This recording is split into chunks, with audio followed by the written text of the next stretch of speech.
principais. E agora nós vamos falar sobre o João Calvino, a reforma calvinista. Quais eram as principais teses de João Calvino? Diferente de Martim Lutero, o Martim Lutero pensava que a salvação era pela fé e pela graça. Se você acreditasse em Jesus Cristo, se você confessasse seus pecados e assumisse que ele era o único Deus vivo, você seria salvo. Agora, para João Calvino, a salvação, ela era predestinada. Fala, meu bem. Voltando. O que seria a salvação predestinada para João Calvino? Para João Calvino, você já vem para a vida com o seu destino pré-definido. Ou seja, se você vai para riba ou para abaixo. Se você vai para o céu ou se você vai para o inferno. E da onde que ele tira essas ideias? Lá do livro de Apocalipse, que fala que muitos nascerão predestinados ao inferno. Ele também vem com aquela historinha lá do livro da vida, de que Deus já escreveu o que será do seu futuro, ele sabe do seu passado, que antes de sair a palavra da sua boca, Deus já sabe. Então, se Deus já sabe, quer dizer que você não tem esse livre-arbítrio. Quer dizer que ele já escreveu, mano. Você pode fazer merda a sua vida inteira. No último momento vai vir alguém falar alguma coisa pra você, você vai confessar os pecados e você vai ser salvo. Ou você pode ser a pessoa mais santa do mundo. No último momento você vai deslizar, e se você não confessar esse pecado, você vai de arrasta pra baixo. Isso já está pré-definido. E aí, o que João Calvino vai pensar? Como que eu sei se eu vou ser salvo ou não? Através do trabalho. Lembra? A punição de Adão foi comer através do suor do seu trabalho. Então, quanto mais abençoado eu sou no trabalho, mais sinais eu tenho da salvação. E nós, na nossa sociedade contemporânea, compreendemos que um sucesso no trabalho, ou a bênção no trabalho, é o quanto nós somos remunerados. Não é o quanto que você é feliz, não é o quanto que você é satisfeito, mas o quanto que você ganha. Lembra do exemplo que eu comentei? Quando você falou para os seus familiares que você quer fazer curso de história, eles já fizeram aquela carinha assim. Quando você falou que você queria fazer biomedicina, eles ficaram assim. Quando você falou que você queria fazer medicina, faltaram soltar rojão. Agora, se você falar que vai fazer letras vernáculas, falta sair lágrimas. Ué, por quê? Porque a relação de sucesso no trabalho é pelo quanto que você é remunerado. Tudo bem? Então, algumas coisinhas, tá? Onde que ele tira essas ideias? Lá do livro de Gênesis e de Apocalipse, sinal da salvação era o trabalho. E esse daqui é o João Calvino. Se eu não me engano, que isso aqui é uma estátua de cera dele. Reforma anglicana, e aí começa a parte da fofoca que eu tinha comentado antes. Anteriormente, a igreja era dona de 1/3 da Inglaterra.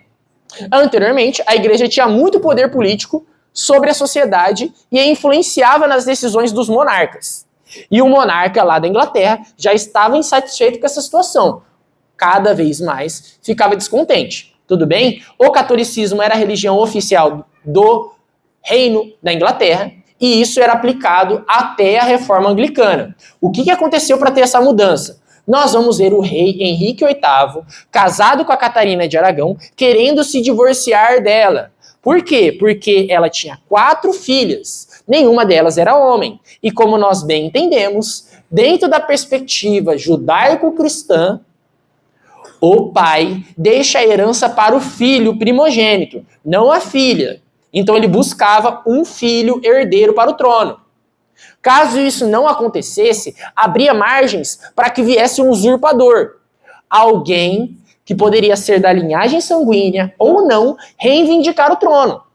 Por exemplo, se ele tivesse um tio distante que morasse lá na Espanha, ele poderia querer reivindicar o trono porque não tinha um homem para tomar o trono. Então ele queria manter a linhagem dele governando a Inglaterra. Tudo bem?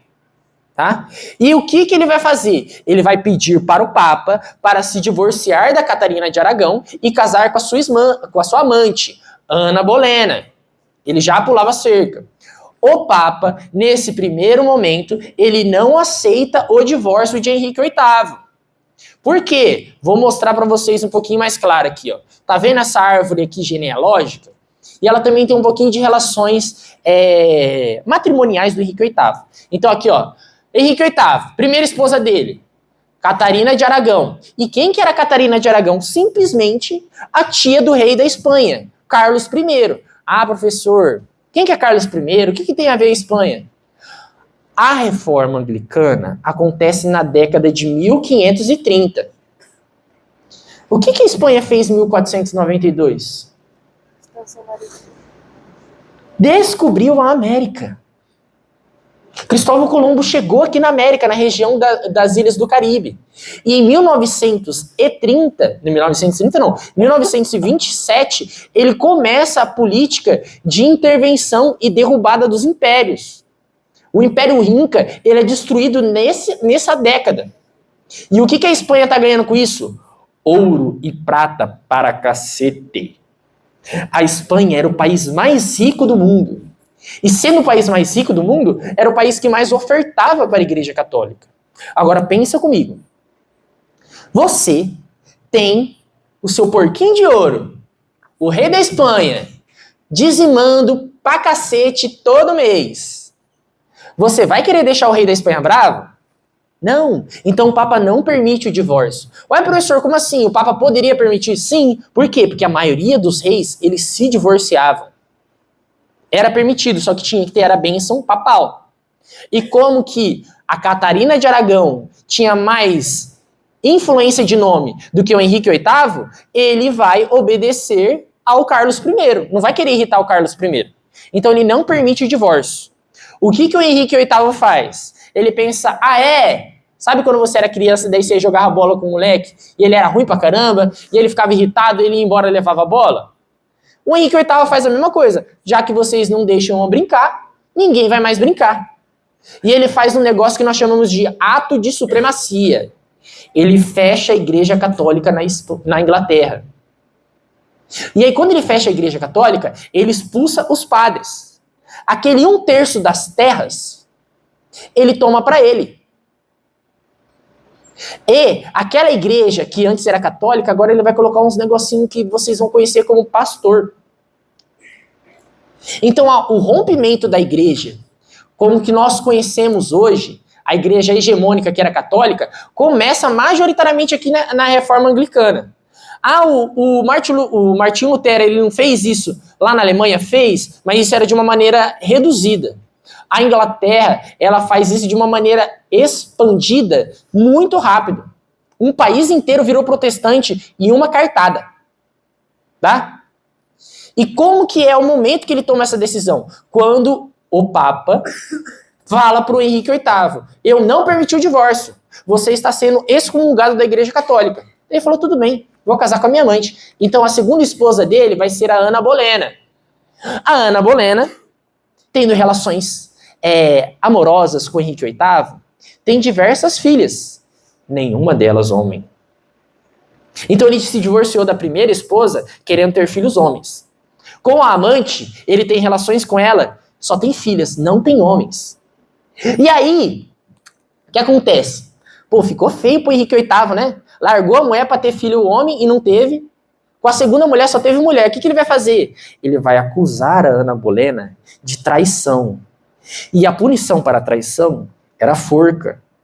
Então, quando ele traía a Catarina de Aragão com a Ana Bolena, ele não foi enforcado.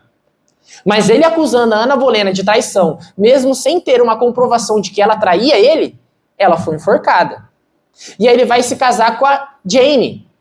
E a Jane também não tem filhos homens.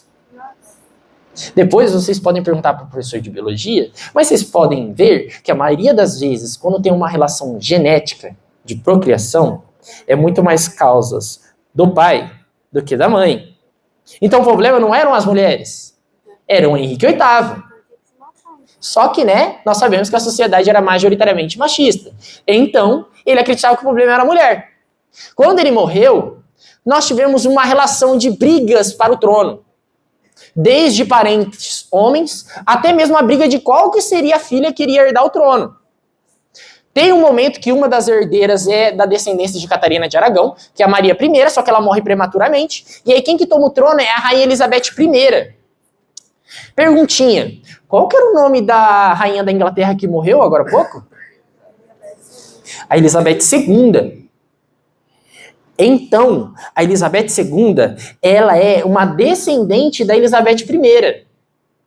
Não quer dizer que a Elizabeth I teve filho e foi a Elizabeth II, não. Tá? Prestem bastante atenção. Quando tem essa questão da nomenclatura repetida, eles repetem e altera a numeração pela repetição desse nome. Por exemplo,